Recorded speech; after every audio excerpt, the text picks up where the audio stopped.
다니엘서 11장 1절에서 4절 말씀드리고 End Time Sermon 7번째 적그리스도의 주변 배경에 대한 말씀. 내가 또 메대 사람 다리오 원년에 일어나 그를 도와서 그를 강하게 한 일이 있었느니라. 이제 내가 참된 것을 내게 보이리라. 보라, 바사에서 또 새 왕들이 일어날 것이요 그 후에 넷째는 그들보다 심히 부여할 것이며 그가 그 부여함으로 강건하여진 후에는 모든 사람을 진동하여 헬라 왕국을 칠 것이며 장차 한 능력 있는 왕이 일어나서 큰 권세로 다스리며 자기 마음대로 행하리라. 그러나 그가 강성할 때에 그의 나라가 갈라져 천하 사방에 나누일 것이나 그의 자손에게로 돌아보지도 아니할 것이요 또 자기가 지당하던 권세대로도 되지 아니하리니 이는 그 나라가 꼽혀서 그 외에 다른 사람들에게로 돌아갈 것이니라. 아멘. 서러운 부분인데요. Where are we in the study of Daniel? 지금 현재 우리가 어디까지 와 있는지 한번 점검을 한다면, 첫째로 지난 시간에 다니엘서 10장, 이 다니엘이 본 마지막 이상이라고 했습니다. 그래서 그것이 계속해서 11장, 12장으로 연결이 되는데요. 히데겔이라고 하는 큰 강에서 이 이상을 보았다고 하는데 10장 21절 제가 한번 읽어보겠습니다. However, I will tell you what is inscribed in the writing of truth. Yet there is no one who stands firmly with me against these forces except Michael, your prince. 지난번에 본 환상의 모습이 밑에 나오죠. 예수님같이 생기신 분인데, 어쨌든 그 하나님께서 보내신 사자로서의 모습을 보여주고 있는데, 나와 함께 이 모든 전쟁을 치러줄 자는 누구다? 너의 군주라고 표현했거든요.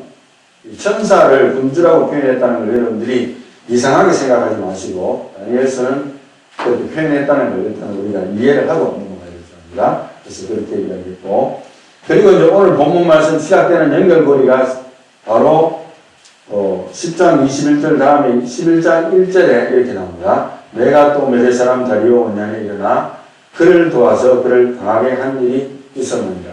그렇다면 이 11장의 1절에 내가는 누구겠습니까? 당연히 10장 21절의 마지막에 이야기하고 있던 그 천사나 예수 그리스도 뭐 이렇게 해석합니다. 그리고 하나님 보낸 사자 그의 말이죠. 다니엘의 말이 아니고 그가 메대 사람 다니오 원년에 일어나서 그를 강하게 한 일이 있었다 이렇게 이야기하는 표현이거든요. 그렇게 화자가 누구인지 헷갈리지 않고 연결된다는 점, 그거 좀 유의해서 읽으시면은 나중에 혼자서 성경을 읽으실 때도 안 헷갈릴 것 같아요. 그래서 다음 페이지 보면 그럼에도 나오는데 In the first year of Darius the Mede, I arose to be an encouragement and a protection for him. 그러니까 하나님께서 세상 나라에 있는 임금들과 그 왕들과 그 나라의 모든 안전과 모든 것을 하나님이 책임지고 있다는 것을 보여주는 거예요. 다리오, 메대 사람 다리오 하나님하고 무슨 상관이 있어요? 없잖아요. 그렇지만은 전 지구의 역사를 하나님께서 주동하고 계신다는 그것을 보여주는 아주 좋은 예가 바로 이 다니엘서입니다. 자, 다음 페르시아, 그러니까 이 성경에는 이제 바사라고 하죠. 바사. 페르시아의 아키메네스 왕조의 이야기가 오늘 연결이 되는데요.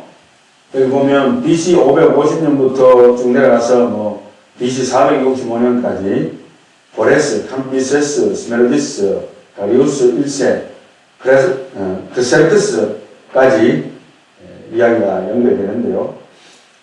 특별히 이제 고레스는 워낙 유명하니까 아시잖아요. 사이러스라고 영어로 이야기하지만 이 사이러스 고레스는 원조입니다. 페르시아의 원조로 그가 고레스 칙령을 유발시킨 것을 우리가 이미 기억을 하고 있고 계속해서 반복을 해왔어요. 고레스 칙령 이렇게 이야기해 왔는데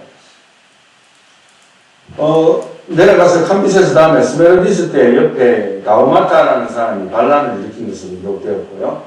이 가우마타를 반란을 진압한 것이 바로 그 밑에 다리우스 1세입니다. 진압을 하고 또 왕위를 가지게 됩니다. 그럼 이제 다리우스 1세 때에 제1차 페르시아 전쟁이 치러지는데 페르시아가 누구를 공격합니까? 그리스를 공격하는 거예요. 그리스 이고 헬라죠. 헬라는 그리스고 그리스는 헬라다. 우리가 상식적인 이야기지만 일부러 발로까지 해놨습니다. 그래서 그리스를 침공하는데 이 전쟁이 바로 마라톤 전쟁이라고 유명하게 알려져 있어요. 이것이 바로 다니엘서에 나오는 겁니다. 그 다음에 또 그렉세르크스 때에는 제2차 페르시아 전쟁이 일어났는데 그리스를 다시 침공하는 거예요. 페르시아가 그리스를 다시 침공하는 것인데 이 전쟁에서 유명한 것이 살라미스 해전이라고 굉장히 유명합니다. 역사적으로 그것이 여기에 다 나오는 거예요. 다니엘서 페르시아에서 세 명의 왕들이 또 일어날 것이다. 누구다? 고레스 다음. 고레스 원년이고 그 다음에 캄비세스, 스메르디스, 다리우스 1세기 보이죠? 그 세 명의 왕들이 더 일어날 것이라고 예언이 되어 있습니다. 그 다음에 11장 2절 중반부에 가면 Then a fourth will gain far more riches than all of them. 그런데 세 왕이 일어나고 나서 네 번째, 실제로는 다섯 번째가 되는 거죠. 실제로는 다섯 번째가 되는데 세 왕 다음에 네 번째는 굉장히 부자가 되는 거예요. 돈으로 만들면 돈방석에 앉는 사람이 나타난다는 것이죠. 그 다음에 후반부에 되게 되면 As soon as he becomes strong through his riches, he will rouse the whole empire against the realm of Greece. 노골적으로 이제 설명이 나오는 거예요. 돈 빵꾸에 앉아서 돈이 많으니까 돈으로 사람을 샀으라도 말하자면은 누구를 치느냐 하면 그리스를 또 칩니다. 돈으로 그때 당시나 지금이나 돈이 없으면 전쟁을 못 치르잖아요. 우리가 러시아 전쟁이나 이스라엘 전쟁을 통해서 보는 바 돈 없으면 전쟁 끝나는 거예요. 이게 사실이고. BC 333년 보면 이수스 전투라고 나오는데 페르시아의 다리우스 3세와 그리스의 누구요? 알렉산더하고 붙는 거예요. 알렉산더가 붙는데 결국에는 이제 결과는 뻔하지 않겠습니까? 역사 여러분들이 아시니까 누가 이기겠습니까? 당연히 알렉산더가 이기죠. 전 세계를 순식간에 제패한 사람이잖아요. 알렉산더가. 그렇지만 이제 알렉산더가 빨리 죽게 됩니다. 여러 가지 설이 있는데 말라리아에 걸려서 죽었다 이런 설도 있고 그래서 젊었을 때 죽게 됐고 그런 바람에 우리가 이미 공부를 했었듯이 이 그리스가 네 나라로 분열이 되어버려요. 하나로 딱 통일됐으면 좋겠는데 그렇게 되지 않고 네 개로 분열됩니다. 그리고 그 옆에 이제 알렉산더의 그 그림에서 얼굴이 나오고 있는데 말을 타는 얼굴이 나오고 있는데 하여튼 이 사람에 대해서도 우리가 이미 읽었는데 11장 3절에서 5절까지 다 같이 한번 한 절씩만 끊어서 읽도록 하겠습니다. 시작. And a mighty king will arise and he will rule with great authority and do as he pleases. 4절. But as soon as he has arisen, his kingdom will be broken up and parceled out toward the four point of the compass, though not to his own descendants, nor according to his authority which he wielded, for his sovereignty will be uprooted and given to others besides them. 누구겠습니까? 알렉산더가 모든 것을 차지하겠지만 네 개로 나눈다는 게 설명이 나오고요. 그 다음에 5절 다 같이 시작. Then the king of the south will grow strong, along with one of his princes, who will gain ascendancy over him and obtain dominion. His domain will be a great dominion indeed. 이제 노트의 전쟁입니다. 결국에는 이제 알렉산더가 죽고, 왜냐하면 누구든지 강한 자가 이 나라를 차지하라 하니까 서로 물어뜯고 싸우다가 네 개로 나누었지 않습니까? 그래서 나누어진 그 나라 중에서 특별히 계속적인 전쟁이 이어지는 나라가 둘이가 유명한 나라가 있는데 바로 남방에 있는 프텔레마이오스, 그 다음에 북방에 빨간 것으로 되어 있는 셀레우코스, 이 왕국이 북방왕국이죠. 누구의 입장에서 볼 때 중간에 샌드위치 사이에 있는 앙코가 되어 있는 예루살렘이 중간에 있죠. 그 사이에 그 진입로입니다. 그 진입로 딱 중간에 있어서 예루살렘을 중심으로 볼 때는 프텔레마이오스가 남방왕이고 북쪽이 셀레우코스입니다. 이렇게 나눠진 이 둘이가 계속해서 전쟁을 치르는 거예요. 그 이야기가 다니엘서 11장 5절부터 35절에 걸쳐서 계속적으로 펼쳐지는 내용인데 그리고 국왕 셀루코스는 시리아 셀루큐스 왕조라고 이렇게 하거든요. 근데 여기 보면 이제 정략결혼이라는 말이 나오지 않습니까? 시간이 흐르는 가운데 정략결혼을 하게 되는데 톨레미 2세가 이제 정략결혼을 하게 됩니다. 누가? 시리아의 왕조의 셀루쿠스 왕조의 안티오쿠스 2세에 대해서 정략결혼을 하기 위해서 베레니케를 보냅니다. 그런데 사실은 이미 안티오쿠스 2세한테는 라오디케라는 와이프가 있었어요. 라오디케라는 와이프가 있었는데 또 보낸 거죠. 그 와이프가 두 명이 될 수 있나? 뭐 이런 생각이 들 수 있겠습니다만 하여간 그렇게 정략결혼으로 이 아내를 삼으라고 베레니케를 공주를 보낸 거예요. 그랬는데 이 라오디케라는 사람이 제일 먼저 가만히 보니까 자기가 있는데 왜 이 여자가 왔지? 심술이 나는지 이제 베레니케와 그와 함께 하는 사람들 전부 다 죽여버려요. 독사를 시켰어요. 죽였다는 말이 있는데 다 죽여버리고 그 다음에 이제 안티오쿠스 2세도 라오디케에 의해서 죽임을 당합니다. 이런 끔찍한 일이 벌어지게 되죠. 자, 다니엘서 11장 5절에서 9절에 있는 내용입니다. 가만히 보니까 베레니키가 라오디케에 의해서 제거가 되어지고, 그죠? 그 다음에 라오디케의 아들 셀루쿠스 2세가 이제 자연스럽게 왕을 차지하는 거예요. 왜냐하면 라오디케의 남편인 안티오쿠스 2세는 라오디케에 의해서 죽임을 당했기 때문에 이제는 저세상 사람이 됐으니까 자기 아들을 왕으로 앉혔습니다. 이걸 보고 이제 토레미 3세는 누가 하면은 죽임을 당한 공주 베레니케의 오빠예요. 오빠가 이제 말하자면 데리고 있었겠죠. 이거 봐라, 인간들이 너무 많은 걸 저질렀네. 내 동생을 죽여. 이렇게 된 거죠. 그래서 이제 드디어 쳐들어옵니다. 그게 바로 제3차 시리아 전쟁이라고 이름하는데 그 전쟁을 이렇게 여기에 이제 계속적으로 다니엘서에 나오는 이야기예요. 끔찍하지 않습니까? 그러나 이 사실이고 역사적으로 알려진 사실입니다. 6절에 봅니다. 6절 다 같이 After some years they will form an alliance and the daughter of the king of the south will come to the king of the north to carry out the peaceful arrangements, but she will not retain her position of power, nor will he remain with his power. But she will be given up, along with those who brought her in, and the one who sired her, as well as he who supported her in those times. 사우스에서 노트를 보내가지고 파친을 하려고 노력했지만은 오히려 죽임을 당하고 그와 함께했던 모든 자도 다 삭슬이 당하고 또 심지어는 파친을 원했던 그 왕조차도 그 오리지널 와이프에 의해서 죽임을 당합니다. 완전히 살아나버렸어요. 이 일이 그대로 지금 1절 말씀 다 같이 읽겠습니다. 시작. But one of the descendants of her line will arise in his place, and he will come against their army and enter the fortress of the king of the north, and he will deal with them and display great strength. Also their gods with their metal images and their previous vessels of silver and gold, he will take into captivity to Egypt, and he, on his part, will refrain from attacking the king of the north for some years. Then the latter will enter the realm of the 그 공주 누굽니까?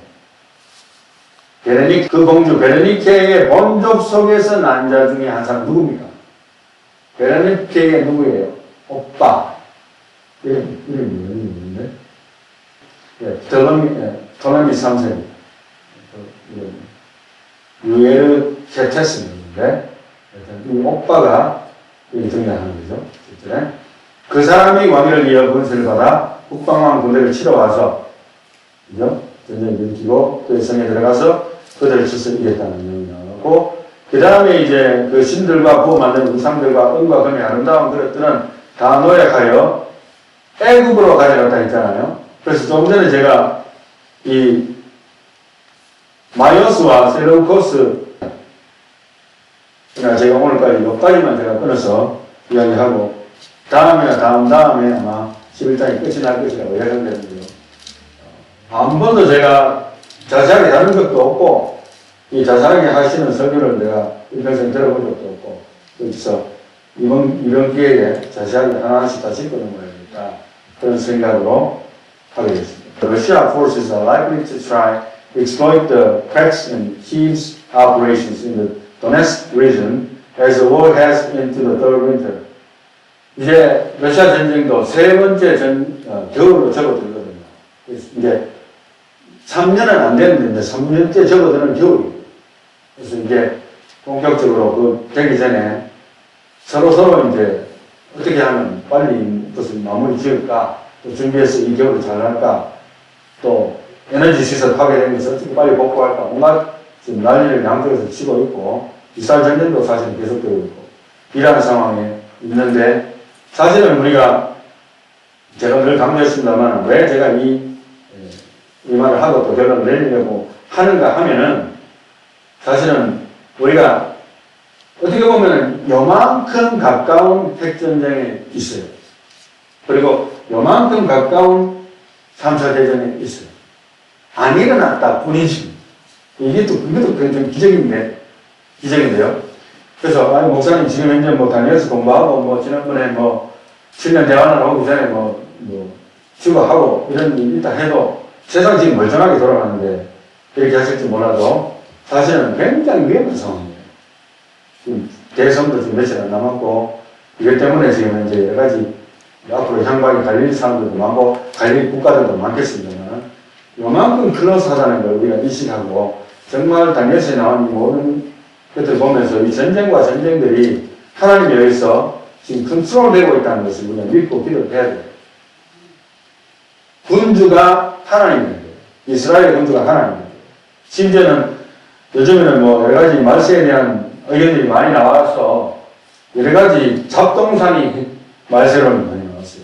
그렇지만 제일 중요한 것이 우리가 성경에서 말하는 것이 무엇이고 성경적인 말세론이 무엇인가를 성경을 통해서 점검해보고, 오늘의 이야기는 역사적으로 증명된 이야기지만 그러는 가운데 우리가 적그리스도적인 인물이 앞으로 나올 텐데, 그런 것이 그냥 나온 것이 아니고 하나님께서 컨트롤하는 가운데 모든 것이 일어난다는 것을 우리가 보게 되었다는 사실을 유념해 드려야 됩니다. 그렇게 해서 결론을 이제 내도록 하겠습니다. 결론은 Are we close to the end time? 우리는 지금 현재 마지막 때와 가까이 왔는가? 이런 질문을 계속적으로 하라는 거예요. 말씀을 하야 되겠다는 데는 제 나름대로 심각성이 있었기 때문에 그렇게 했고, 기도하고, 또 당분간 제가 그렇게 말세론에 대해서 계속적으로 해야 되겠다는 그런 긴장감을 제 스스로가 일단 먼저 가지고 있기 때문에 하는 것이라는 거, 여러분이 알고 계시면 좋겠어요. 그래서, Am I close to my death? 그러니까, 내가 지금 이제 나의 죽음과 가까워하는 것, 나의 마지막 종말과 또 내가 Am I close to my rapture? 내가 지금 주님이 오시는데 내가 들림받을 수 있는 그 상황까지 오게 되지 않겠는가 하는 질문을 계속적으로 하면서 다니엘서를 읽으시기 바랍니다. 그리고 Are we ready? 그래서 결국에는 성경에서 말하는 것은 주님이 오실 때에 우리가 지금 준비된 세계로 성교교회 말하자면 준비된 성도들로 꽉 찼는가 아니면 준비 안 되는 성도로 꽉 찼는가, 그게 굉장히 질문사항이잖아요. 그리고 궁극적으로는 Am I ready? 내가 정말 주님 오실 때에 들림받을 수 있는 준비가 되어 있는가, 그것을 물어보는 시간들이 되는 것이죠. 그래서 물론 이제 지식은 교만하게 한다는 말이 있어요.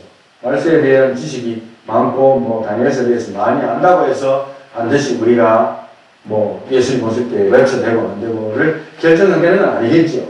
그렇지만은 여전히 아는 것이 뭡니까? 아는 것이 힘인 거예요. 모르는 이유는 안 되는 거예요. 일단은 알고 보자는 거예요. 그래서 하나님 내게도 알게 해주시옵시고, 그러므로 말미암아 내가 그냥 지식으로 교만하게 되는 것이 아니고 내가 주님 앞에 준비되어 있을 수 있는 사람으로, 준비되는 영혼으로, 설교는 5천년 준비되는 자로 남아있게 하옵소서. 그렇게 기도하시는 저와 여러분들이 다 되시기를 예수님의 이름으로 축원합니다.